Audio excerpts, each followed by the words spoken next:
Hi, good evening, all of you. Good Can you hear? evening, madam. Good evening, madam. Hope you all can hear me. Yes, ma'am. Yes. Yes, madam. Okay, fine. Right. So then let's start our work. Right. Yeah. After 7 days.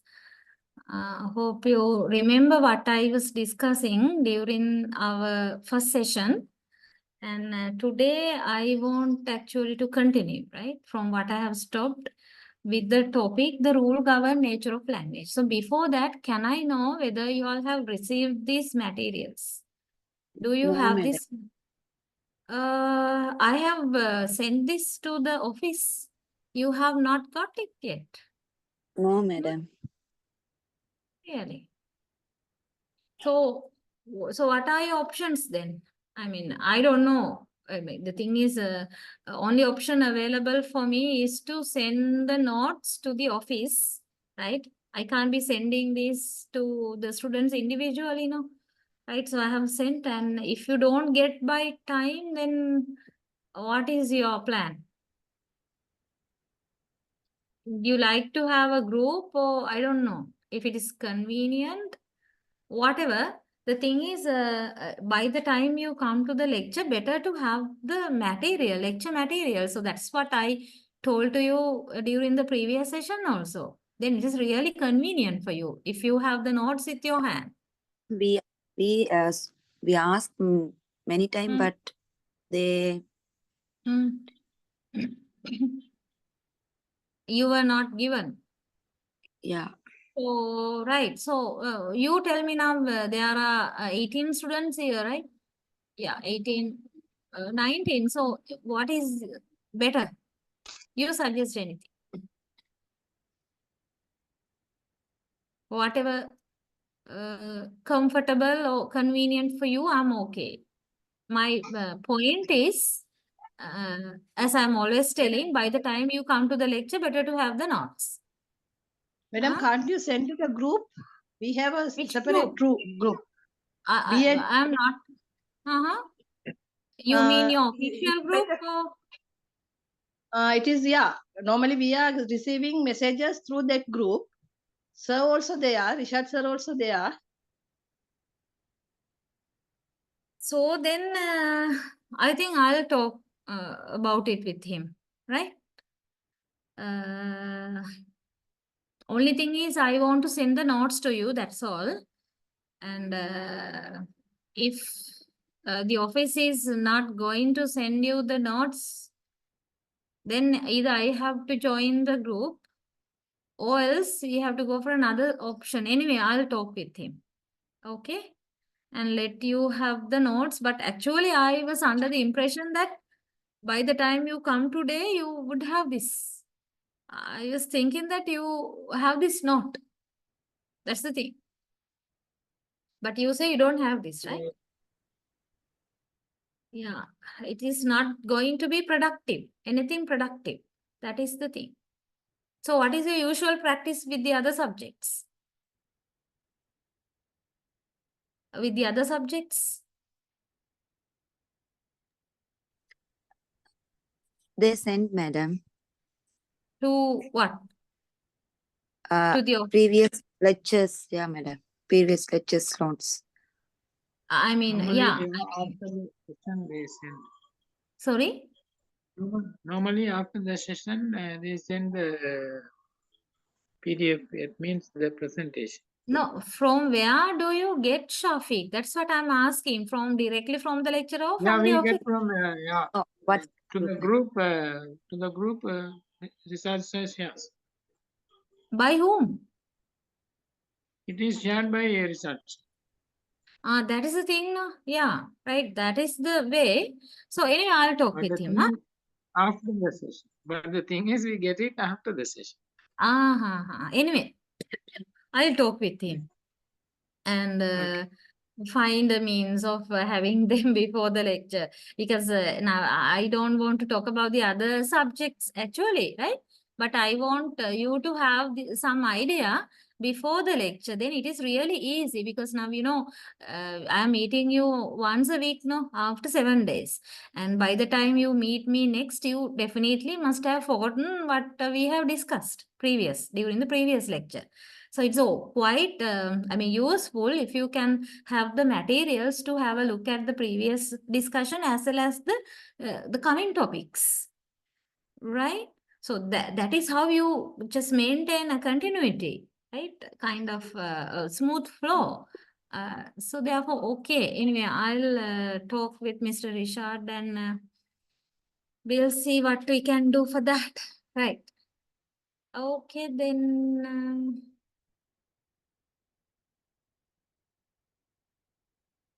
Yeah. Right. So then we'll start in the sense I'm going to continue my previous discussion, but today with a new topic, right?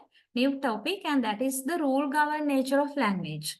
And I don't want to go back to the previous topics or the things I discussed earlier, because it will take another time also, no point, right? Already discussed.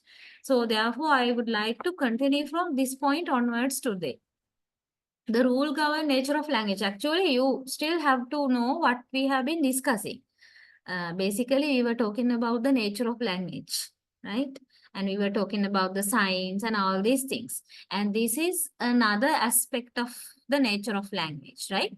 Another aspect talking about the rule governed nature, right? When you talk about any language, there are rules, no? Okay, there are rules. Then we know without rules or without a set of rules, usually any language does not exist. For a language to continue, right? To exist, to prevail, there should be set of rules. Right?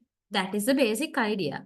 So now in this small part, we are going to have a look at that idea, okay? That aspect of language, which is called the rule governed nature of language. So there are points, actually, all the ideas are in point form. And there are some words are there, some key terms are there, which you need to be familiar, right? So first, you have the system. Language signs occur in a system. Now, whenever you talk about language, right? Whenever you meet the word language, this is also coming behind the word system. Because, language is a system. That is the basic characteristic of language also, no? Right? Language is a system. So, system, the nature of a system, you need to realize here. So, what kind of a thing do you mean by system then? You have the idea here on screen. System is collection of smaller units that function in connection to one another. Okay, there are small units together, and all these small units are functioning in connection to one another, which forms the basic system.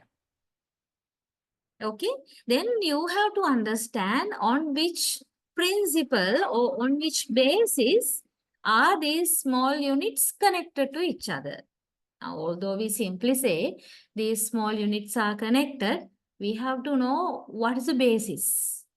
So these smaller units are organized on certain principles or rules. So that is where rules are coming in, right? Because we know these smaller units are connected or combined based on particular rules or principles. Right. That is the reason why we say language is rule governed. Okay. So all the components, subcomponents, or subsystems of a language are functioning in connection to each other, and that is decided by the rules. Right. Okay. Well, and then we have these two terms, competence versus performance. When we talk about rules, right, or grammar of a language, we have these two terms. So do you have any familiarity? Do you know anything about these two words, competence and performance? You have any idea? Actually, the ideas are there, right? You have the points on screen now. But if you just talk out of your memory or your knowledge, competence and performance, anything you know about these two? Yeah. I can see some people are switching on the mics and off, right? Coming on and off. I don't know whether they are going to talk or not.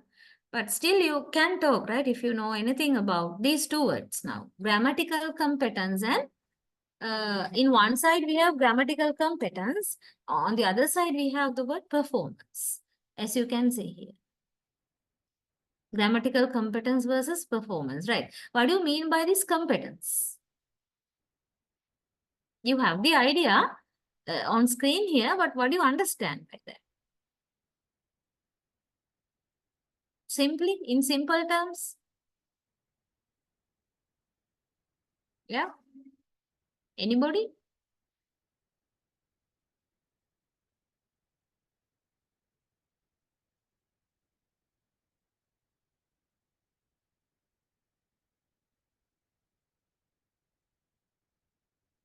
No idea. Underline what? Implicit knowledge. Yeah, fine.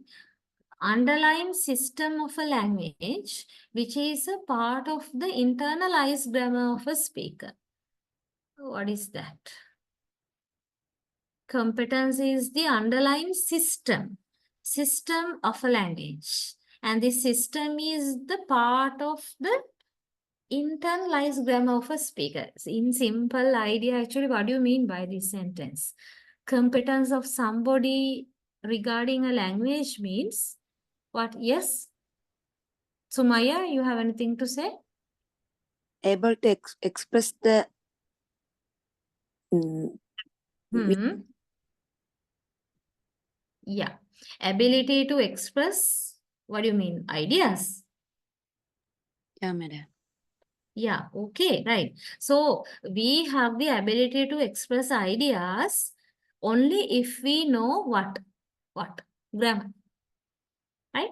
Now, if we do not know the grammar rules correctly, what will happen to our sentences? They will be wrong, no? Right? However much ideas are there in our mind, right? If we do not know how to put them accurately, grammatically accurately, then our sentences sometimes will be in the danger of being nonsensical. If our sentence is grammatically not correct, the listener will not even understand what we say. That risk is also there. Okay, so if I come back to the word competence, you can see the word competence is not there in isolation, right? Grammatical competence. This is the term. We call it grammatical competence. In very simple term, grammatical competence means the grammar knowledge. The knowledge a person has about the grammar or the rules of a particular language. And where is this knowledge? In the mind. Internalized in the mind. So if you just consider somebody, just take me as an example. I know English as my second language, and I have learned some rules of the English language, right? Okay.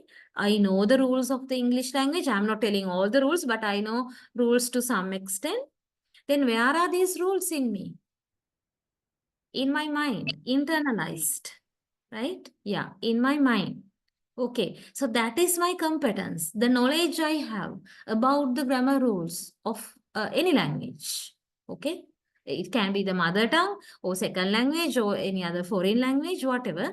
The knowledge about the grammar rules a person has, that is what you call competence. And always you have to know that knowledge is there inside the mind, internalized. That's there inside the mind. Okay, right. So then we have the term performance contrasting with competence. Performance, you don't have performance explanation in this slide. Yeah, it's not here, I think. Yeah, right. But you can understand the meaning of the word performance. Performance means how we use language, how we use the knowledge, a usage. Right? Okay, take me as an example again. I told you regarding the grammatical competence, I have the competence of the English language because I have some knowledge about the English language, and that knowledge is there in my mind. And we'll say I know some grammar rules. So I am competent in English language, I can say, right? That is on one hand. And on the other hand, we say about the performance. Then how do I perform my knowledge? Right? Just think that I go to a gathering. Right? I go to a gathering and there I have to use the English language. So when I use the English language practically, right, in communicative functions, in communicative situation means a situation where I have to communicate with the other people in the sense I have to pass some messages to the other people using the target language or using the English language, right? So when I use the English language in any communicative situation, right, do you think my knowledge will be coming as it is to my mouth or to the utterances I express? My knowledge, is it exactly represented by the utterances I use? What do you all think? I have asked a question for you to think.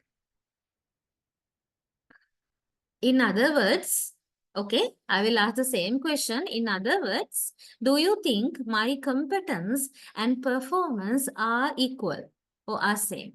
Yes or no? No. No, madam. Why not? Why not?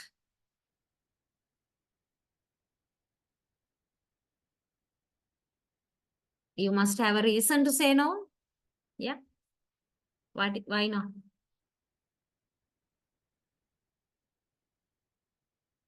Or else do you think it is yes?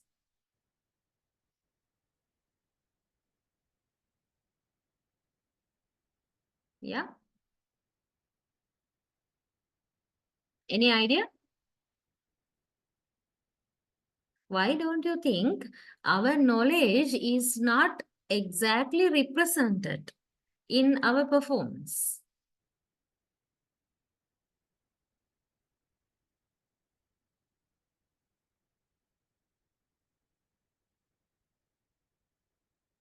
You can say here, right? Grammatical competence is complete and perfect, but performance may be incomplete and imperfect. Yeah, what you know in your mind regarding a particular grammar rule may be perfect. You know about for example, you know about the subject-verb agreement rule. That is the basic rule in English grammar. So you know about it. What do you know about that rule? You know, in a sentence, you need to keep the verb according to the subject. The verb should be changed according to the tense of the sentence and according to the person, number of the subject. That is what you mean by subject-verb agreement.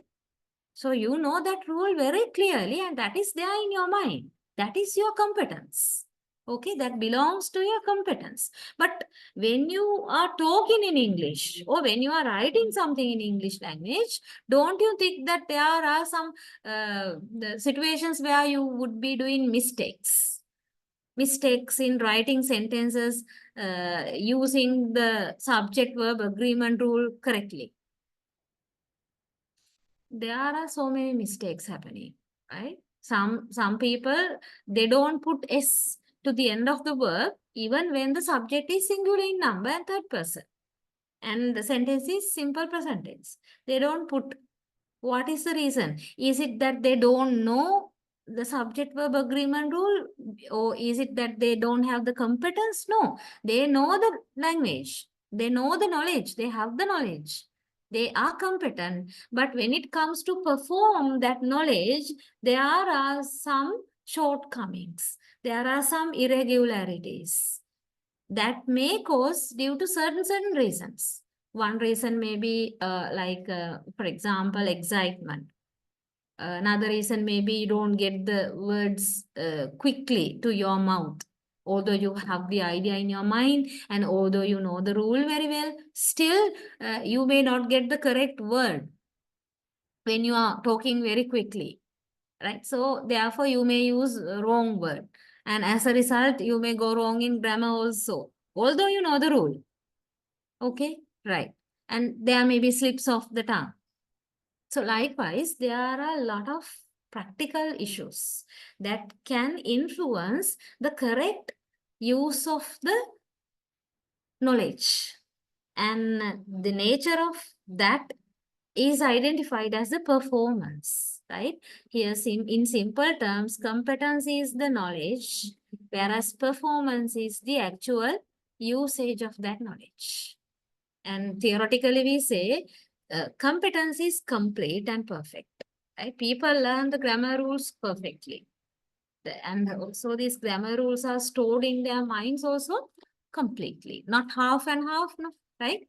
These grammar rules are completely internalized in the minds of the people. But the problem comes when the people are going to be, particular person is going to implement these grammar rules in practice, either in speaking or writing. There will be so many mistakes. So that is the performance side. So that is why we say performance may be, not all the time, right? I'm not going to generalize here. That means all the people, when they are talking, they make mistakes like that. I'm not telling, but it can happen. So maybe then performance may be incomplete or imperfect. That can happen. Okay. So do you think you got these two ideas correctly? The two words, competence and performance. Yeah. If it is not clear, just let me know. Okay. So we are talking about the rule governed nature of language, right? Okay, so here you have some examples to the point mentioned above. The rules of language act as a kind of constraint on what is possible in a language. Okay, just think about this sentence, which I have put in the middle of the slide here, top of the slide. The rules of language act as a kind of constraint on what is possible in a language. Now we can use language to do so many things, no, right? To convey so many different things in different ways. So language is that free. That is what we think. But actually, this nature of language is limited by the rules. Don't you think so?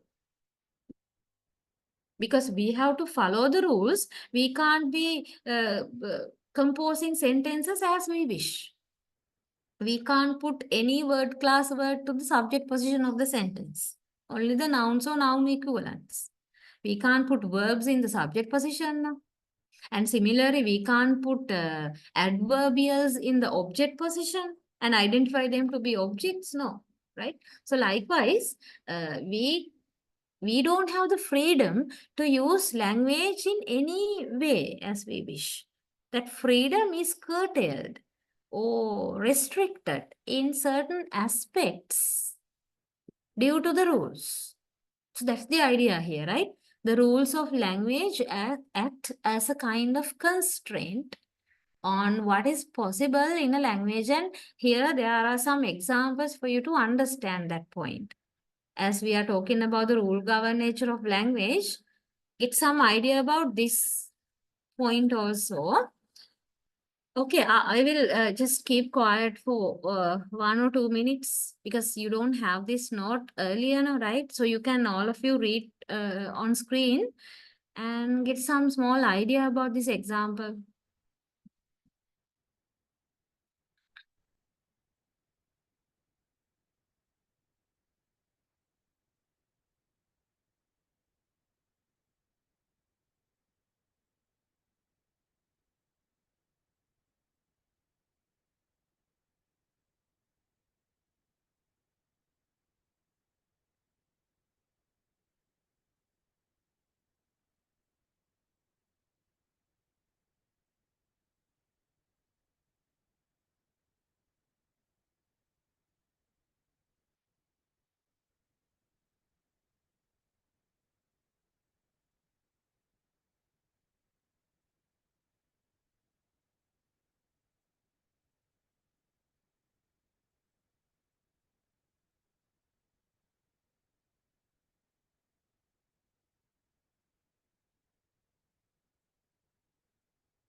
So are these lines clear to you? Are you still reading?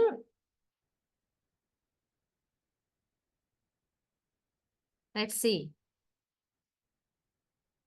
Right. Okay, look at this then. In the area of syntax, the rules of English permit, I like soap operas or soap operas I like. Okay. There are two possibilities. If I want, I can say I like soap operas following the traditional SVO pattern. Or if you want, you can say soap operas I like. Putting object in front and having a pause and then S and V.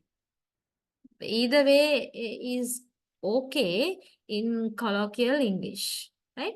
But not like soap operas I. You can't start with the verb and then object followed by subject. It is ungrammatical. And it is not permitted by the rules of the language. So that's the point, right? That is why here we say these rules of the language acts as a kind of constraint. It restricts, the rules restrict the use of language to some extent. So it's because of these rules, it's because of the availability of these rules that only these two utterances are correct, whereas this third utterance is not correct. That is in sentence level, syntax level, right? You know, syntax means the formation of sentences, arranging words inside a sentence, right? And when you look at the word formation, right? Overnight is a possible verb. Overnight. This is the word. Possible verb expressing a length of time. Right?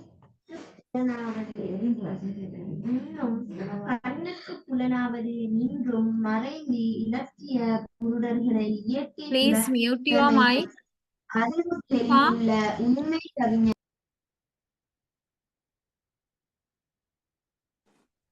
Overnight is a possible verb expressing a length of time, right? As in this sentence, you can see the climbers overnighted on a rock ledge.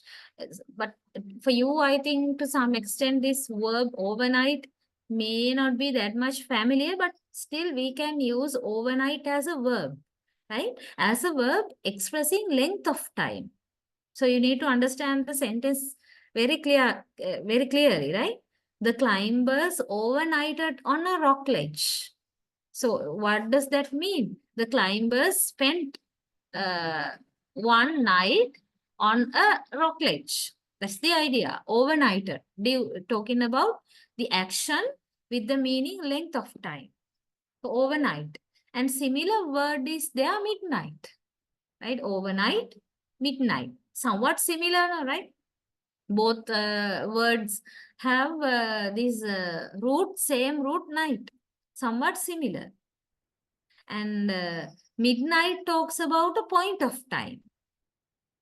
Right? But midnight, since it expresses a point in time, is not a possible verb. So you can't use midnight as a verb. The revelers midnighted in the streets, you can't say. This sort of usage is totally unaccepted. It is unaccepted. Where the overnight is possible, but midnight is not possible. So where's the logic, right? Logic is this. Overnight talks about the length of time, so it's quite okay to be used as a verb. Whereas midnight does not talk about any length of time. It talks about the exact point in time, right? Midnight, point in time. So it's not possible to be used it as a verb. So regarding word formation, we can have that kind of restrictions because of the availability of rules, right? And then phonological rules. The phonological rules of English should permit the word crack. It's not existing, right? But would not generate the word sub. I don't know whether you even can pronounce this, right? This kind of combination of sounds cannot even be pronounced because we don't generate that kind of words in phonology. In phonology means studying the sounds in combination. No? Okay, so we can't imagine to have a sound combination like this. Not anyway familiar, not possible for us. But still, this kind of sound combination is possible. Although we don't have any word like that, still that kind of sound combination is possible. Why is that? Why do you think? Both combinations are not available in the English language, but still first combination is possible, whereas the second combination is not possible. Can any one of you guess why? I mean, just to give any kind of idea. Why first one is possible and second combination is not possible?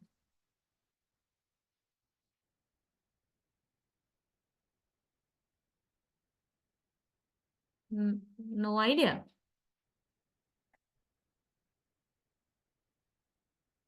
I remember the previous day you were talking, right? Quite, yeah. But today everybody has become silent. In the second combination, there are no more vowels. There is a vowel, right? Here. There's a No, vowel. in the second combination, there are no more vowels to pronounce the word properly. First combination. No, in the second one. Second one. What about this? This one? This sound? Uh, But you have a point, right? You have a point actually. Although there is a vowel, it is not possible to pronounce other The first consonants word in that has vowel. Yeah. the first word has an eccentric sound or meaning, but the second one isn't have. Actually, the first one, do you think there's a meaning there? Not actually, but it has an eccentric sound. No, Yeah. Actually, it is quite easy for us to have a smooth pronunciation of the first one, right? Because now there is a vowel there in the middle, and in both the either side, you have consonants that are easy to pronounce with that vowel, right? P, R are coming at the beginning, and S is following the vowel. So we can say like sir, it's not sir actually, k, right? CE sound is k. So we can say prak. The consonants are arranged in a way where we can easily use our speech organs to have smooth transitions inside our mouth to pronounce this kind of a combination. Although in English we don't have any word like this, still we can easily pronounce. That smooth transition from one speech organ to another speech organ is there. That is why easily we can say it. But the second one, actually, although there is a vowel in the middle, look at the consonants. It's really difficult for us to pronounce these consonants quickly one after the other inside our mouth using our speech organs, right? Sub, something like that, right? There are a lot of pauses, so many pauses, which means it's really, I mean, smooth transition from one position to another position of the speech organs is not available. So therefore, it's not easy. Okay, that is the phonological explanation. So we say then the first combination. First combination is all right according to the phonological rules, whereas the second combination is wrong. It is not accepted because it does not follow the phonological rules. Okay, right? So then, in sentence level, what we identify here as syntax, and in word formation level, what we identify as the morphological level, and phonological means the sound level, we know there are rules existing in a language. Here you have only the examples from the English language, but this point is relevant to any language. Okay? And there are particularly morphological rules given talking about the morphemes there. Now, these are also morphology examples, right? Overnight and midnight. But here you have particular morphemes, and this is another added part to the earlier example paragraph, okay? The example paragraph is continuing, and this is the next part of it. So when you look at this, here also you can understand this above point. The rules of language act as a kind of constraint. How? In morphological level, you know, morphology means the word formation by attaching affixes or means prefixes or suffixes to a root word, right? So it's continuing with prac, right? We know from the morphological rules of the language that if prac were a verb, the past tense would be pract, pronounced with a final ter sound. Not the same prac is being taken here to talk about morphological rules, okay? So if prac were a verb, then the past tense would be pract with ed, pronounced with a final ter sound, pract.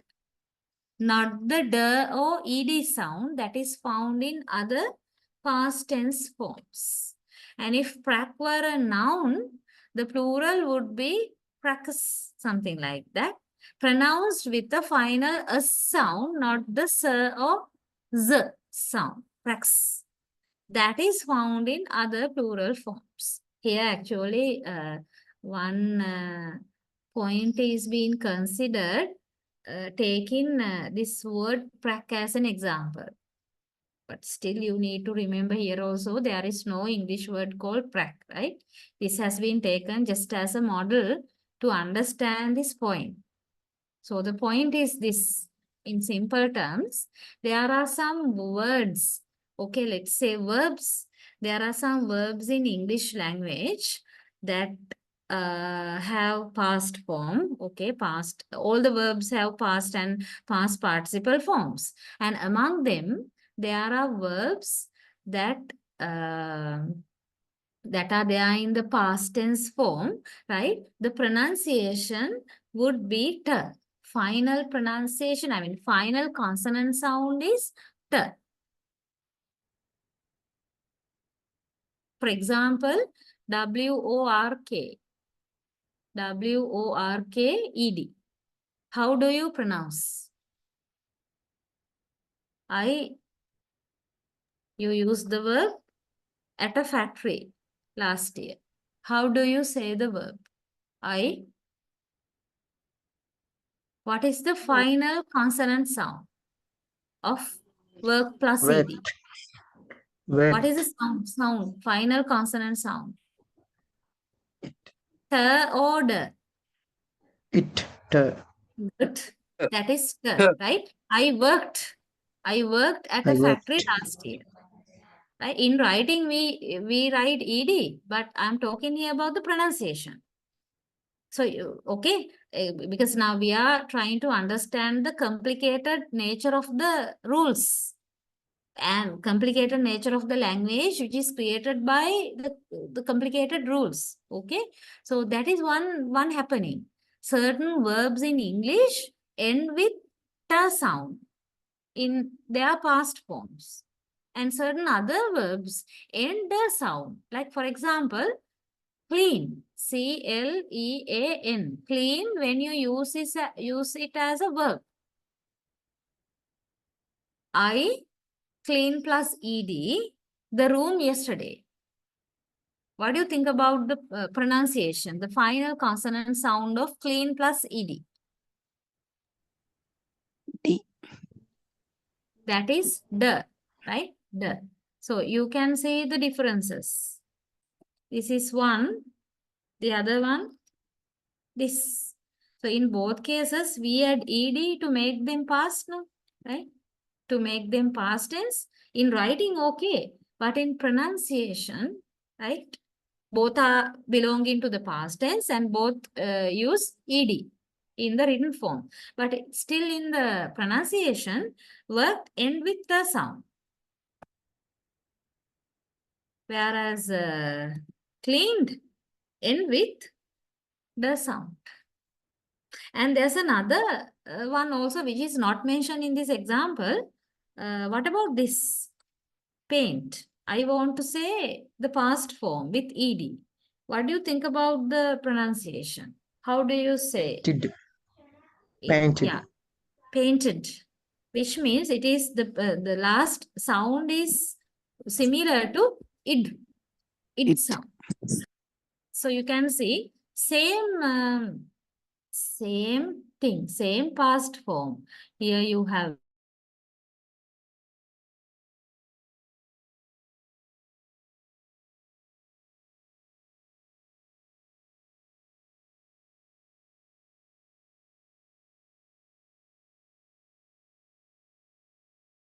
nature of the rules, right? So that is what here you have in this part. Pronounced with a final t sound, not the or ed. It like that, right? And there's another part of the same paragraph. If prak were a noun, yeah, now that is the other side. Now this is about the verbs, no, right? When you talk about the nouns, the similar experience we have, right? Regarding the nouns, you know, there are some nouns, the plural forms of nouns ending with usually s, no? We add so, es in writing. But in pronunciation, some are ending with, okay, I'll write some words so you can get some idea regarding what I'm telling.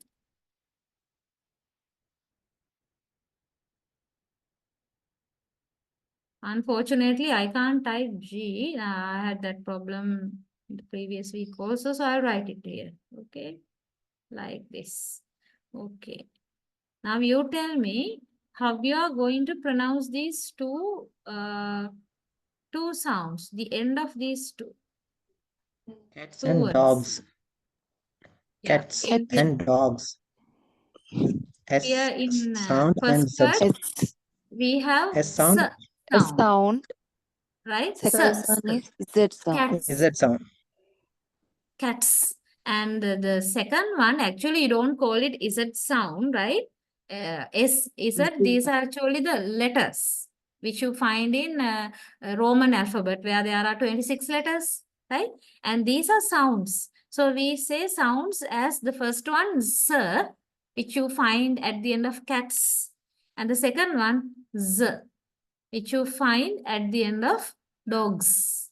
But still, you know, both these sounds are meaning what? The plural number. Plural number, right? Which means in writing, we add S, we write the letter S. But in pronunciation, totally different. Now, do you understand the complicated nature of language, which is created by the rules? So it will be totally wrong then if you say like this, cats. It's not possible actually, right? We can't even say. We can't add z sound at the end of cat. Cats, never possible. And the other way around also, you can't say dogs. However much you try, no, it would be z, voiced. Actually, there's a difference between voiceless and voiced. Cats, this is voiceless. Whereas dogs, this is voiced. This is how we should show voiceless and V minus and V plus for voiced sounds.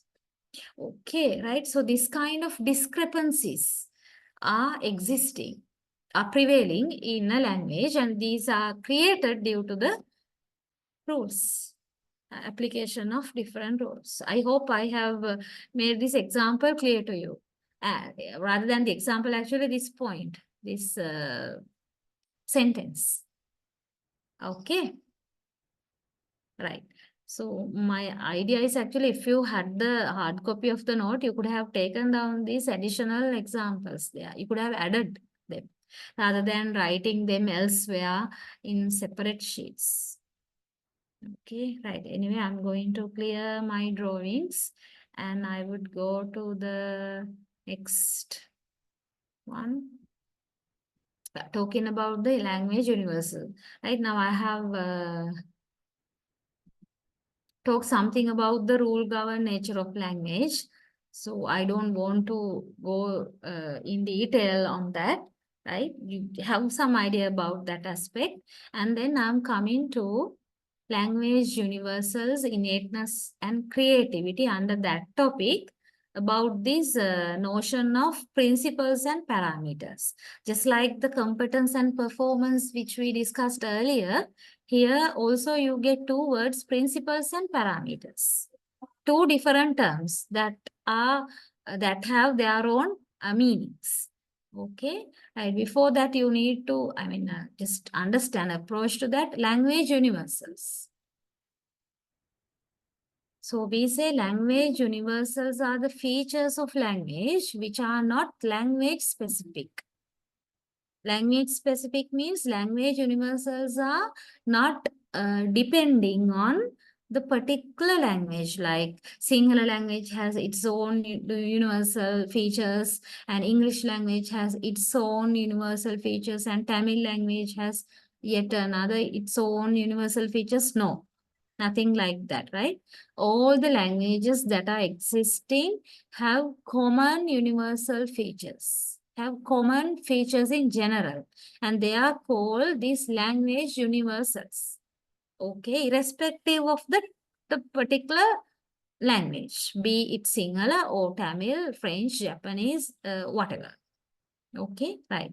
Then what about this notion of principles and parameters? When we talk about the language universals, we meet these two terms. What about these principles? Then you have both ideas in two lines. Principles means the shared elements of language are referred to as their principles. Shared elements of language. Whereas parameters means the differences that are displayed in their syntax. They are the parameters. So shared elements means common. The features that are common in any language. They are called principles. Look at the spellings also, right? Whereas parameters are specific to particular language. They are language specific, which means here you get the idea, the differences. The differences that are displayed in their syntax. Here syntax means grammar. So differences that are existing in grammar in a particular language, that is called parameters. So parameters are different from language to language, whereas principles are common to any language. These are the two basic ideas of these two words. So you have examples, right? Full slide size example is there from top to bottom of the slide. So you may not get any idea all of a sudden if I start reading this and explaining. So I want you to read this, taking few minutes. Just read only from top to bottom once, that's enough, right? Then it'll be really easy for you to get the idea. Okay, I'll give you more reading time.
Okay.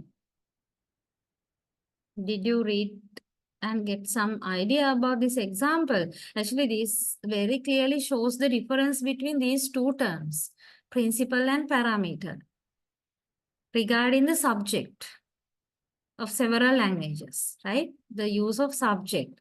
We'll see in the syntax of all languages, that means in the grammar section of all the languages, a sentence has a subject. This is a common feature, right? Whatever the language is, the sentence should have a subject. So any sentence in any language has a subject. That is a principle because that is a shared feature in any language. It's a shared feature. However, not all languages express this language universal in the same way. So although we say any language, sentence of any language has a subject in it, okay? How that subject is used is different from language to language. So you have some examples in some languages like English and German, the subject must be overtly expressed. Overtly expressed means the subject is clearly there, available. Mostly at the beginning of the sentence. Whereas in others means like in Japanese and Chinese, it is generally omitted. Right? It's generally omitted in the languages like Japanese and Chinese, and yet in other languages like Spanish, Italian, and Portuguese, pronoun subjects tend to be omitted. So regarding the pronoun subjects, they don't use, they omit it. So can you understand then how 3 sets of languages are using the subject? Totally different from one another. You can compare here English, German, Spanish. In English, Lily is going to the beach.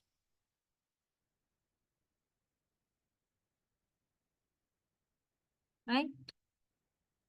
She is going to the beach. That is all okay. That is also fine. In English, we can say Lily is going to the beach or she's going to the beach. But going to the beach is wrong. So that is what is marked here by this asterisk, right? You understand the meaning of this asterisk when it occurs in front of an expression or whatever expression, right? It means the following expression is grammatically wrong. It's grammatically wrong. So going to the beach is wrong in English because there is no subject there. Subject is omitted, which is not grammatical. It is ungrammatical. And in German, Lily gets some strand. Okay, I am not good at speaking these other languages, but you just go through and try to catch the idea, right? With Lily, okay, subject position is fine. And with the pronoun also in German, we can use pronoun in the subject position. Like she gets some strand. But get some strand is wrong in German because there is again this omission of the subject. So omission of the subject is not available in English or German. Subject should be there, either in the form of a proper noun or common noun or pronoun, right? But compare, actually contrast it with Spanish. Lily, Vala, Pala. Right? Okay. So that is with the proper noun, Lily. This one. And here, Ella, Vala, La, Pala. Which means this is the pronoun form. And look at the third expression, Vala, La, Playa. Which means there's no subject. Not the proper noun or pronoun. None is available, but still the expression is correct. So you can have a clear contrast between English, German, and Spanish. Both English and German, omission of pronoun subject is not accepted. The sentence is wrong. But in Spanish, if the pronoun occurs in the subject, it can be omitted like this. Sentence is grammatically correct. So this is one simple example, okay, for you to understand this different, the nature. of these several languages. If I go back to these two terms, principal and parameter, you should understand this is the parameter. Parameter means this is how that common shared feature is practically used in different languages. This parameter specifies whether in a given language the subject can be omitted or not. So according to this parameter, we understand that in English and German, the subject can't be omitted. And in Japanese and Chinese, the subject can be omitted.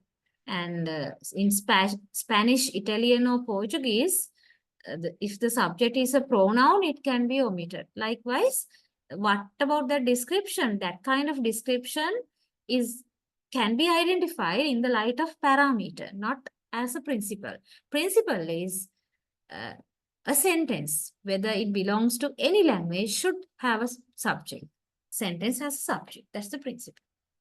So now, did you get the idea about the difference between principle and parameter? I discussed only one example here. Is that clear?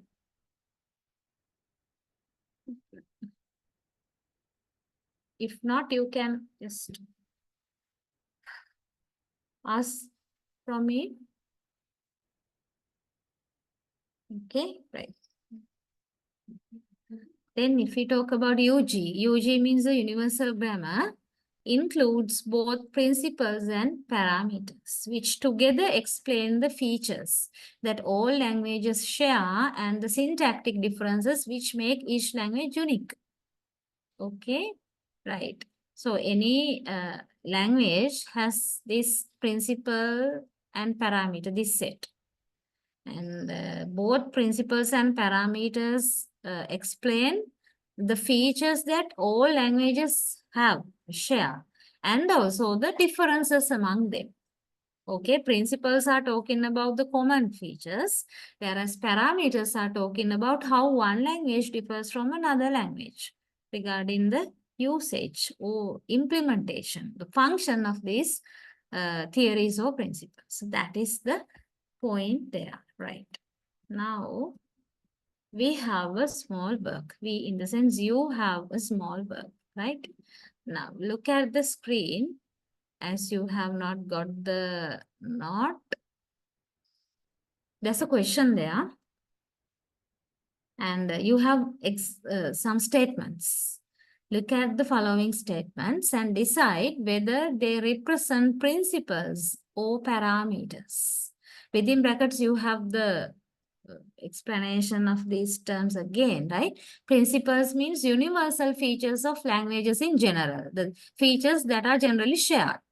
And parameters are the differences in the syntax of specific languages. So what you have to do is to take a separate paper, read all these statements one by one and put the letters, right? A, B, C, D like that. And write in front whether this is a principle or a parameter. That's all. You have to write only one word, whether it is principle or parameter. For that, you need to read these statements very carefully. Okay? Right. So I'll give you, you need to do this now as a practice. And I'll give you around 5-7 minutes, right? Maximum like 7 minutes. Right. Please do this. This is a very simple work anyway, right? Yeah.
Okay, right.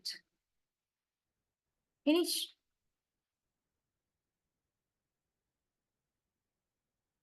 How is the work?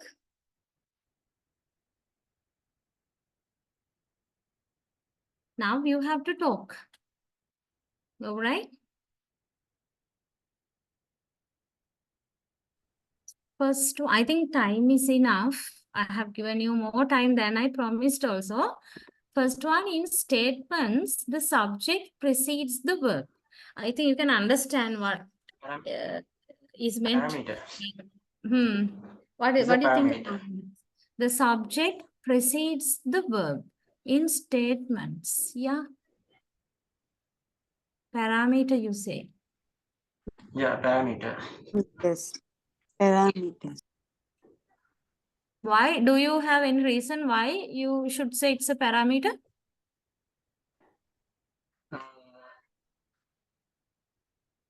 Yeah. Every language has not the same method. For example, subject, verb, object. Subject, verb, object is a kind of English. It has only for the English. If we take Tamil or Sinhala language, then subject, object, verb is the order. Yeah. Subject doesn't precede the verb there. Exactly the Yeah, point. that's all. There is Correct, no right? actual Very order in a language. Right. It's a very good explanation also. That's a parameter, right? Yeah, fine. Yeah. And the second one, there are question words that request information about who, what, when, etc. There are question words It's that request information about this, who, what, when. it's principle. How about the It's others? principle. How about the others? Others also can talk if you have got different ideas. I mean, only two options, no, either principal or parameter, I was asking. Yeah? Anything different? Then who, what, when are the questions with WH information question The words. other question Every words. language has those kind of question words. Exactly. Yeah. Right? So this is a feature which is shared by usually by any language, right? Which means second one is a principle, right? Principle. See, there And exists C is a also principle. see, C is there also a exists, principle. Yeah. there exists a system for negation. See, Yeah. a Yeah. In all system the for language has the negation or not. Hmm. Every language has the negations like no or not. In Sinhala or Tamil, whatever the language Yeah. we take, there is a negation. Negation exists, right? Negation exists in any negation language. How we use negation may differ, but still negation exists. So that is right. C is also a principle there. Okay, right. I need the others also to cooperate in the discussion. Okay, right. Because I have given you enough time. So you also must have your own findings. So please talk. Next one, D. Questions are formed by inverting the subject and verb. Now you know about the inversion, right? Inversion of the word order, inverting the subject and verb. Hope you can understand what is meant by. These D. parameters. Yes, Using Niroksha? the auxiliary verbs in front of the subject to make the questions form in English language, but not in Tamil or Sinhala. We use the intonation like the or something else. It's not only the intonation, right? If you think about No, sing. that is a way of asking the questions. Yeah. Then sometimes we use information questions, but not yes for yes or no questions. Formation, we invert the auxiliary words in front of the subjects to make the questions in English, but not in Sinhala or Tamil or any other language. There are We so don't have many any such different ways to method. ask the yes or no question. Yeah. Okay. What about the others? They are just listening and getting their answers marked or writing the words now. What's happening? I think I saw Nirosha switched on the mic earlier. Nirosha, what about your answer? I also thought the same. D. What is it? Yeah, parameter. Parameter. Yeah. Yes, you all are correct there. D is a parameter because it can differ from the language to language, right? Subject verb inversion does not happen in every language. In English, it's there, but in Sinhala, the word formation, the word arrangement, right? It's different in interrogative formations, not the inversions, right? E. A sentence contains a subject, though it may not be overtly expressed. All right. We have Principle. Principle. a sentence contains a subject, though it may not be overtly expressed. The main idea is this, no? A sentence Yeah, contains a principle. idea. So this is a principle. Yeah. Every Principle. language has Has the sentences subject. that definitely have subjects. They have this subject directly or indirectly. And F, adjectives precede the noun that they modify. F, adjectives, you know about the use of the adjectives, how they are used, right? Precede the noun that they modify. Does that happen all the time? All the time is in all the languages. That's the idea. Huh? Principle. Principle. Principle. Uh-huh. Any other different idea? If yeah, anybody is free to talk here. What about the others? Is that a principle or a parameter? Adjective precede. Adjectives precede the noun. Do you find it to happen like Parameter. that? Parameter means is parameter. In English itself, F is even then, parameter. you don't find all the adjectives to be preceding the noun. Like beautiful girl, fine, right? Yeah, Beautiful girl. their subject complement, object complement is there, Yeah, so yeah. it doesn't When you use not find predicative in them. adjectives in the English language itself, you don't find adjectives to be preceding the noun. Adjectives are following the noun. Attributive adjectives. They occur in the Following them. attribute. Sorry, predicative. Attributive adjectives occur before the noun. So in that category, this statement is okay. But within English itself, you have some other ways. And what about the Tamil? Mufa, what do you have to say about Tamil language? How do you use adjectives with the noun? Preceding or following or what? If you have any idea, I don't know. I just guess that you know something about Tamil. Yeah, in Tamil, we used to describe the noun as adjectives, and it is preceding the noun. Placement with the noun, before the noun or after the noun, like The that. placement is in front. Yeah, we should in front of the noun, like English. Always adjectives In front of the precede noun, the noun. and sometimes we use like in English. Sometimes I didn't hear. Sorry, I did not hear the last part. Okay, what about Sinhala then? Any other? Can talk about Sinhala? If you are listening to me at the moment. In Sinhala, what is happening?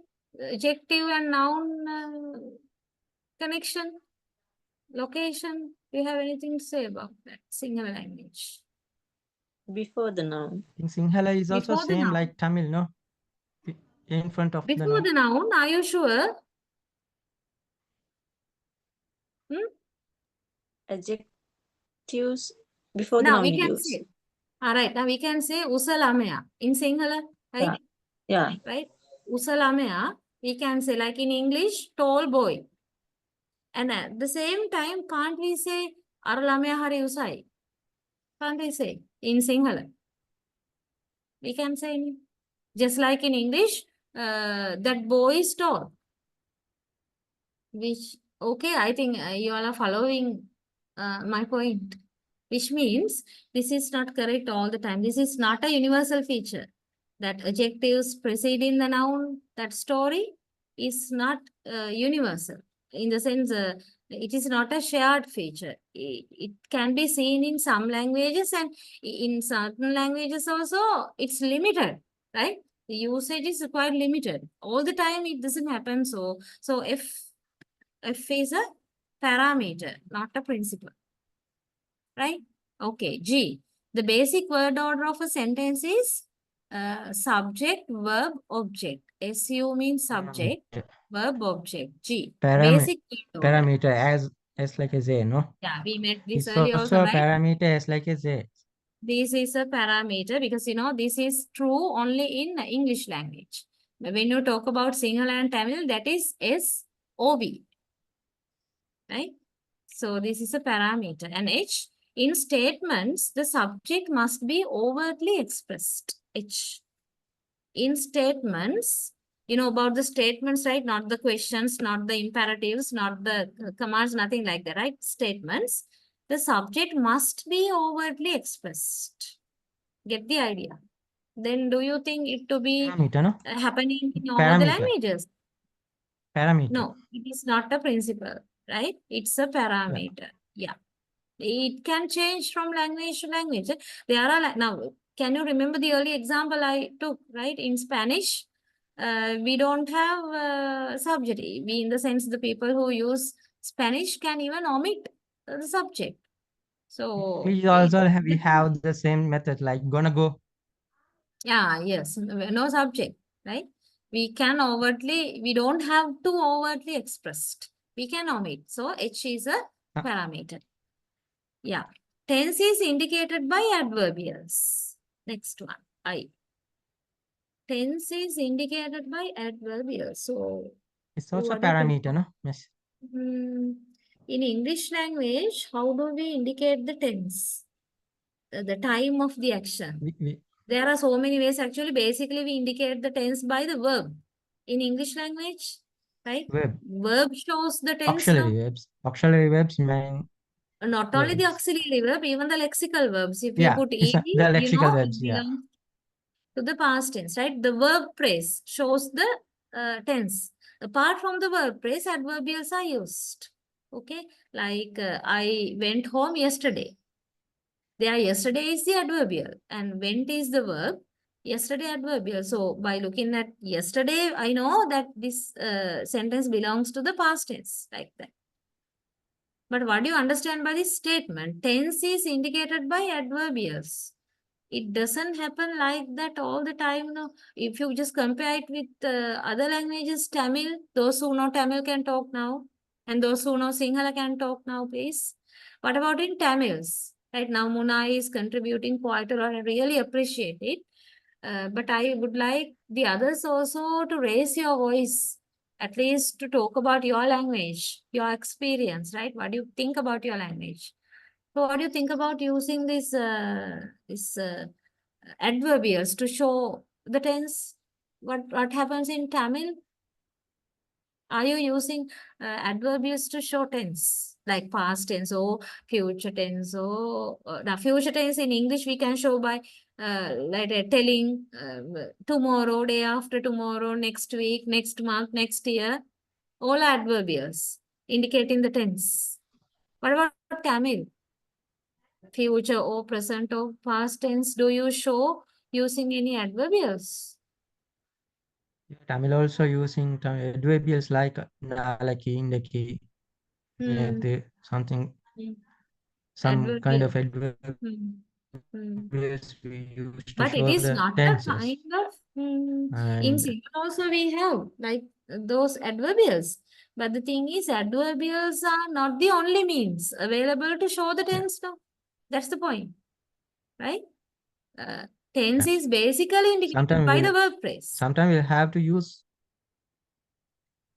Yeah, using adverbial is not enough to show the tense. If you do not use the verb correctly, even if your adverbial is correct, it will not indicate the tense of the sentence, right? Okay, if the verb is wrong. So this is not true in all the languages, not a general factor. Okay, which means I is a parameter. It's a parameter. And J, nouns refer to people, places, things. How do you understand? Principal or parameter? You can compare Principal. English, Tamil, Principal, huh? Sinhala. Whatever the language is, we use nouns. English you can understand, right? You know about English, right? We use nouns to refer to people, place, or even thing in English language. In Tamil, just think. And in Sinhala, also the same, no, right? We use nouns to talk about people, places, or things. Same thing happens. I think Tamils do the same, right? So J, statement J is a principle. It's a principle. The last one, there is a means of expressing number. There is a means of expressing number. How do you find that? Principle or parameter?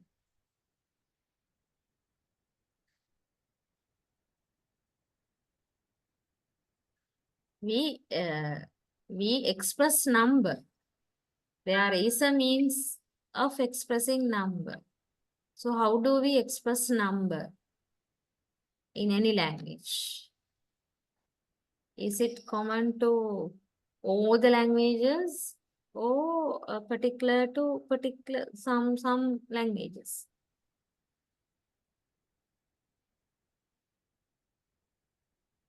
There are two ways of Languages. expressing number, no? So Right? principal, no, miss? It's also a principle, but I'm Yeah. like clarifying this point, right? It's a principle because now there are two ways of expressing numbers, right? Cardinal and ordinal numbers. I think you are familiar with what I'm Ordinal telling. number. Yeah, cardinal numbers are indicating the 1, 2, quantity, 3, like and 1, first, 2, second, 3, 4. third. Yeah, and ordinal numbers are indicating the order, like first, second, third, One. fourth. Similarly, in Sinhala Oh, also first, we second, have, third. right? In Sinhala also we use the same, no? What about Tamil? You have both cardinal The same method, and miss. ordinal numbers. Yeah. 1, 2, 3, 3. Yeah, முதலாம், இரண்டாம், மூன்றாம். So, that's it, right? Which means this last one is a principle. principal. Yeah, principle. Okay, right. So I'm not very happy because all the others were just enjoying the discussion without talking anything. Even when I have given you enough time to try this. Okay, right. Anyway, so hope you have got some idea about the difference, right, between principles and parameters. And this exercise, small exercise must have been useful to you to practice that idea. Okay, right. Okay, these are the answers. Well, so we'll continue with some more points regarding now. Don't forget the focus. We are talking about the nature of language. Okay, nature of language. And here comes another feature. We say language is innate.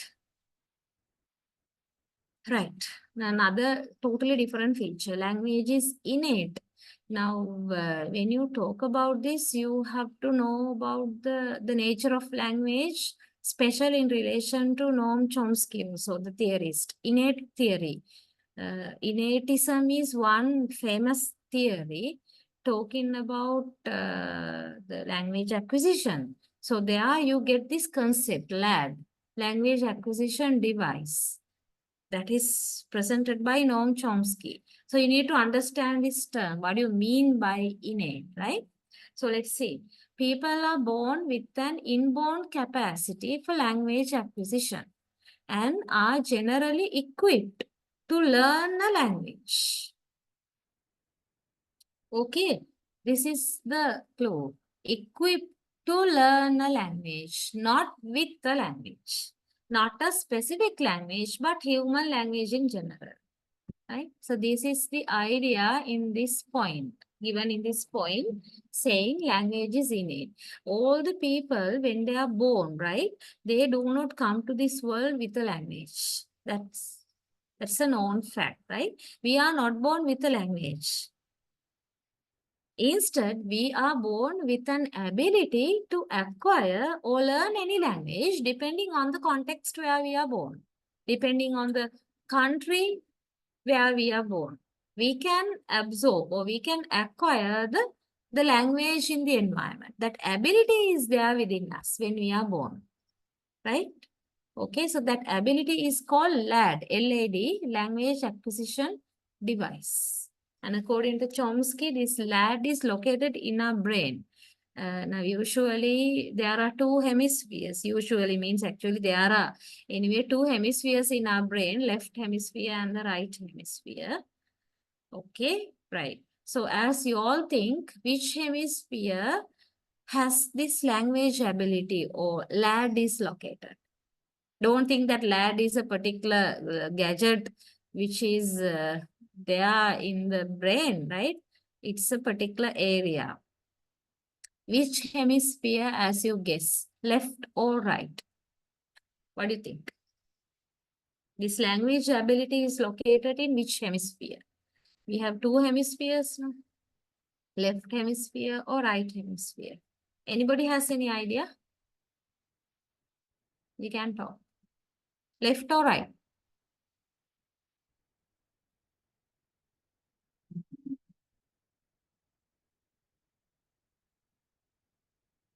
Yes. No idea. You have only two options, no?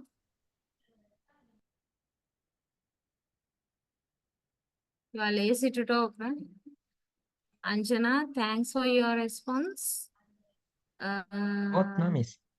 Both sorry? hemisphere. Both? Both. Do you have a special reason to say so, or you just said? No, just I said. Just said. Okay. Anyway, thanks for No, I responding. have studied something else. I don't have any reason to say. I don't. I So you don't have guessed. an idea to explain it. Okay. Anyway, I really appreciate the responses anyway, right?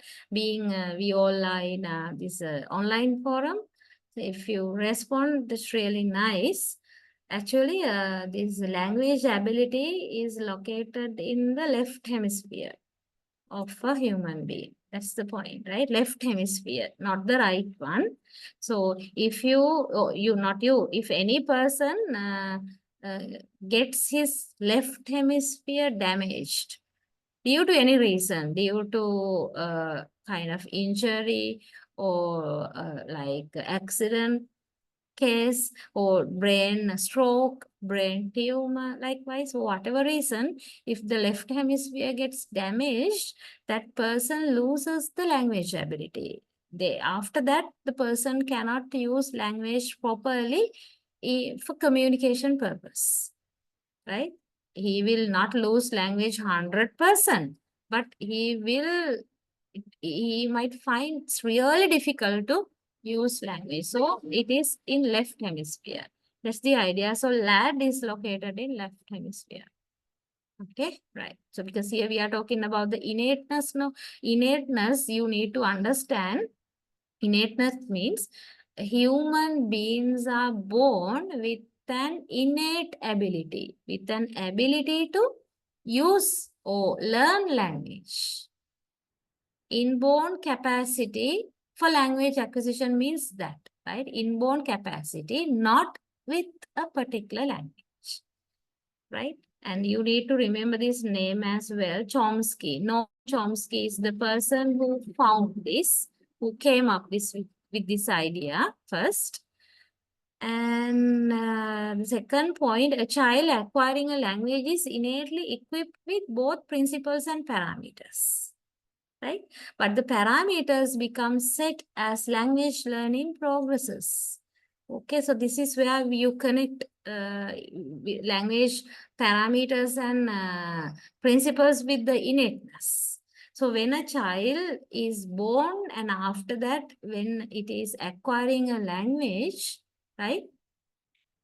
It is innately equipped with both principles and parameters. Both are there inside the child. But the parameters become set as language learning progresses. So both principles and parameters are there in the brain of the child, in the LAD, language acquisition device. But when the child progresses or when the child learns the language step by step, what does get fixed, or actually what does get stable or set? It is the parameter. Principles are there, but according to the principles, now the child is put to a particular environment, no, where the parents are using particular language. So according to that language, the parameters get polished or set, fall into places. Okay. So that is what is happening in language learning or acquisition process. What do you mean by acquiring language is that actually that is what is happening. Parameters are getting like fixed. Okay, right. That's the idea here. So language is innate then. You need to get that idea. So be clear with that idea. And we have another characteristic of language. Language is creative. Okay, this is also discussed as one of the major characteristics of language or properties of language. We tell this as language is creative or productive, right? Both terms are used, either creative or productive. We'll look at this then. Creativity in language has two aspects. What are these two aspects? Human beings can produce and understand novel sentences and new words. Here, novel means new, right? Original or new sentences and new words. Human beings can produce and understand novel sentences and new words. And another aspect, we can create sentences of infinite length, theoretically anyway, right? Infinite means unlimited. There is no end, endless. Infinite length, although there are obviously practical limits on length. Okay, the second point talks about the length of the utterances, whereas the first point talks about the number of unlimited number of sentences or words that can be produced and understood. The second point talks about the length, infinite length of the expressions. Now you have an example within brackets. Go to that. In the nursery rhyme, this is the dog that worried, the cat that killed, the rat that ate, the mole that lay in the house that Jack built. See the length of the sentence, starting with this and ending here, built. Okay, so theoretically, of course, what do you think? We can create endless, endless here in the sense, lengthy utterances, theoretically. But whether you can convey a very clear meaning with such a lengthy utterance is a question, okay? Because that is why here we say practical limits are there. Practically now, when I say this sentence, it will be really difficult for the people to catch the idea, no? Because it's so many phrases are joined and so many clauses are joined one after the other likewise. But grammatically okay, right? Grammatically okay, because grammatically we can have the opportunity. We don't have any constraint grammatically. Theoretically fine, grammatically, theoretically fine, but practically it will be really, there will be an issue in understanding the meaning. Okay, this is the point anyway. Language is creative. Language is creative in the sense, in two ways, right? One way is, if I repeat, we can produce so many large number of new sentences and words. Large in the sense, unlimited number of even new sentences and words. And also, we can create lengthy, infinite length, means very much lengthy utterances. That is what you mean by language is creative or productive. Okay, right.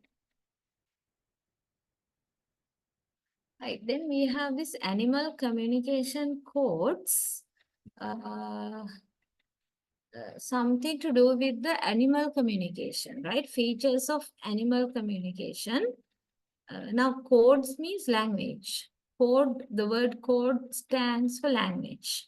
And when you say animal communication codes, it means the particular language or communication systems of the animals, right?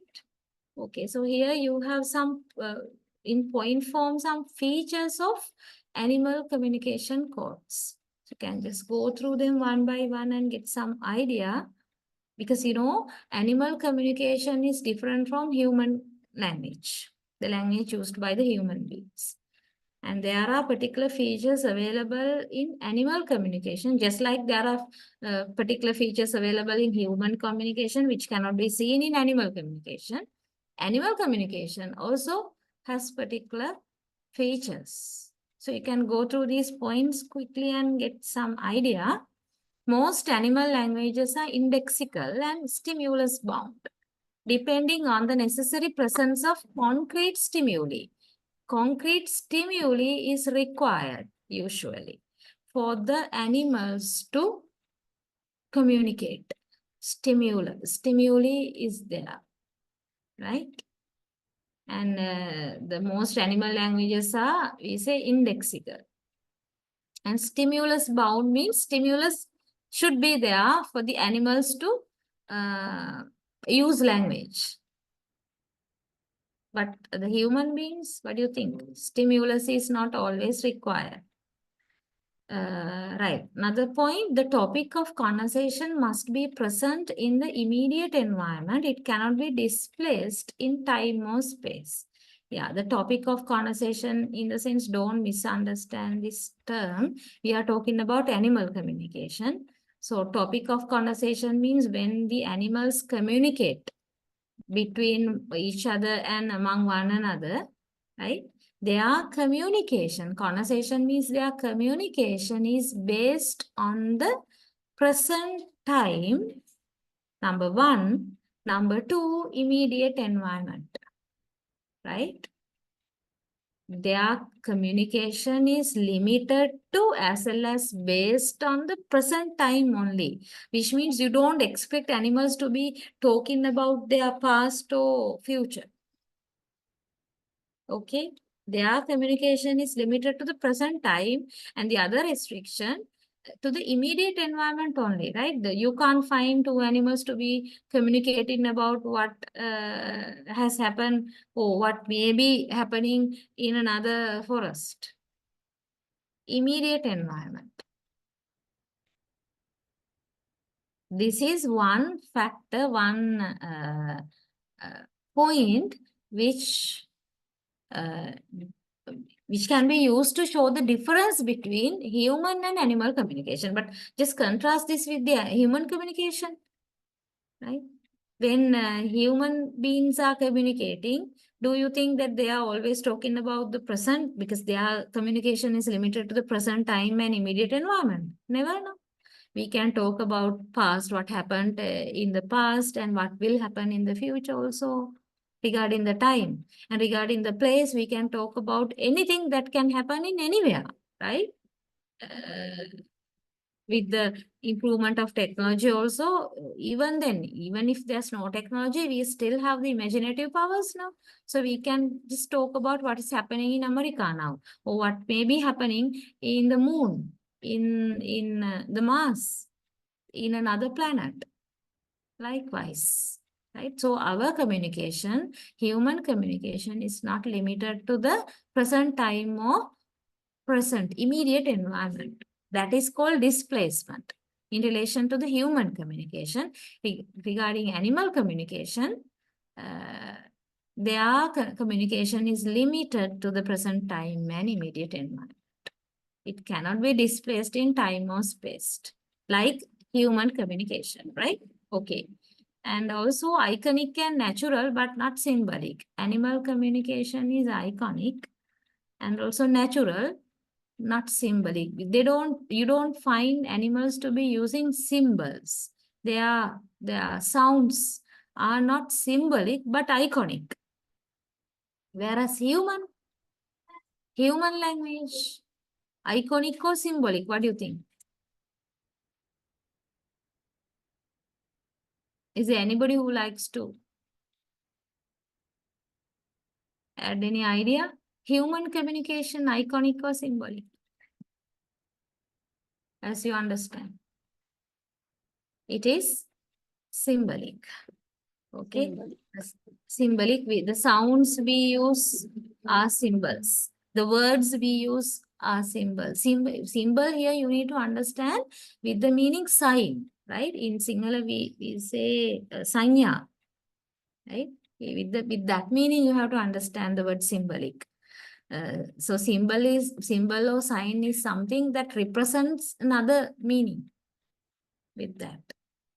Right. So human language is symbolic, whereas animal language is not symbolic. Right. And there's another point, codes are infinite. We are talking about animal language now. Codes are finite, not infinite or creative, unlike human communication. Human language, human language is creative and we use infinite number of utterances, no? But animal communication, there are particular ways of communication are finite, limited, unlike the human language. And there is a closed repertory of utterances. Closed repertory means limited collection of utterances animals have. You don't find animals to be creating new and novel sentences all the time. No. They are using same set of expressions or utterances from birth to death. And the codes are acquired exclusively through genetic transmission, not learned. Animal codes. Animal communication systems are acquired or learned. Actually, they are not learned, right? They are acquired exclusively through genetic transmission. Genetic.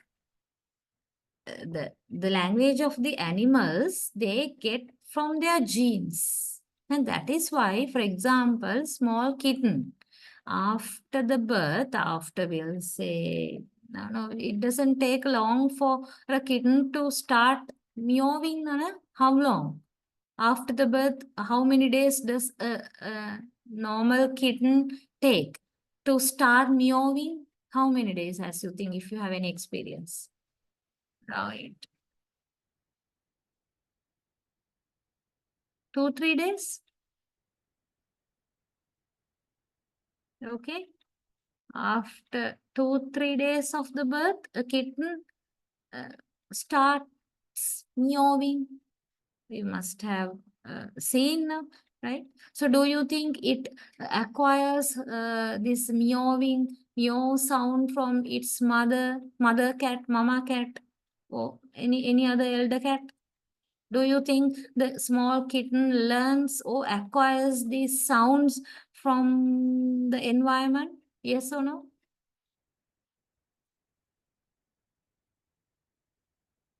Yes or no? Nothing. Hmm? Do you think that any mama cat or anybody is teaching the kitten how to say meow? Hmm? Probably you. No, right? Cats are normal domestic animals, and that's why I took that example. Right. No one is teaching the kitten how to say meow. Then how does the kitten say meow after 2-3 days of the birth? That ability comes from the genes. Even when the kitten is separated from the mama cat, still the kitten can say meow without listening anything from like that from the environment. Okay, so it comes from the genes. But what do you think about a human child then in compared to a kitten? Human child. Do you think a human child is, a child, kid or a child acquires language from the genes? Never. right? That is acquired or learned from the environment. Okay, so we identify this to be a cultural transmission. Cultural transmission means a human child acquires language from the society, from the environment, from the culture. So language is culturally transmitted in relation to humans. But in relation to animals, languages are not learned by the animals. They are genetically transmitted. Animal languages are genetically transmitted. Okay, hope you got some idea about this genetic transmission factor, right? Okay. Yeah, so I was talking about animal communication codes and well, then I will talk to Mr. Rishadingi, right? And let you have the notes.